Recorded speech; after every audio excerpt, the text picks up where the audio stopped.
what I would say to a business owner considering a StratPro program is you get out what you put in. If you're looking for a silver bullet and you're just going to bring StratPro in and think it's going to solve everything without any effort from you, it's not.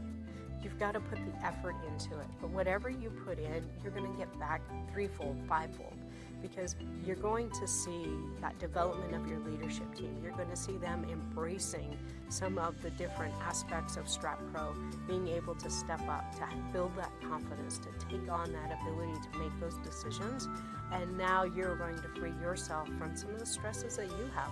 I would tell you in the course of a year, if I look back at my stress level a year ago to my stress level today, it has decreased substantially. It's much easier to come in and be part of looking forward to the longer vision of what we have going on in the firm, and less of my time spent, dealing with the day-to-day chaos that sometimes comes as owners.